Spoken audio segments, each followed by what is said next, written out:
তারেক জিয়ার হাতেও নাই। এখন বিএনপি হয়ে গেছে সালাউদ্দিন সাহেবের বিএনপি। এবং এখন বিএনপি আলটিমেটলি হচ্ছে তাদের, আমাদের কাছে মনে হচ্ছে বিএনপি তার নিজের হাতে নাই। এখন যা কিছু হচ্ছে সবকিছু তাদের হাতে নেই।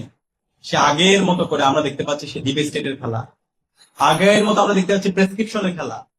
তো এই প্রেসক্রিপশনের খেলা, ডিপ স্টেটের খেলা, সেই খেলা এখন বাংলাদেশে চলবে না। যারা এই কাজ করছেন বিএনপিকে আমরা আবারও অনুরোধ করবো, আপনারা যে অধ্যাদেশগুলো বাতিল করেছেন, যে জননায়ক উপেক্ষা করছেন, সেই সিদ্ধান্ত থেকে বের হয়ে এসে শিক্ষার্থীদের যে আকাঙ্ক্ষা, ছাত্র সমাজের যে আকাঙ্ক্ষা, 70% মানুষের যে আকাঙ্ক্ষা, সেটাকে ধারণ করেন।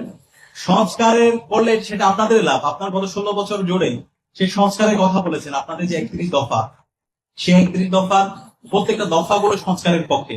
এবং গত 16 বছর জুড়ে আপনারা যে বক্তব্য দিয়েছেন, মির্জা ফখরুল থেকে শুরু করে প্রত্যেক নেতা, সেগুলো কিন্তু আপনার সংস্কারের কথা বলেছেন, আপনার মানবাধিকারের কথা বলেছেন, আপনারা গুমের বিরুদ্ধে কথা বলেছেন, আপনারা বিচারিক হত্যাকাণ্ডের বিরুদ্ধে কথা বলেছেন, আপনারা সাংবিধানিক যে প্রতিষ্ঠানগুলো আছে সেগুলোকে শক্তিশালী করার কথা বলেছেন, আপনারা এই যে সুপ্রিম কোর্ট সচিবালয়ের কথা আপনারাই কিন্তু বলেছেন, এরপর সংবিধান সংস্কার কমিশন গঠনের কথা আপনারা বলেছেন, পিএসসি কে স্বাধীন করার কথা আপনারাই বলেছেন।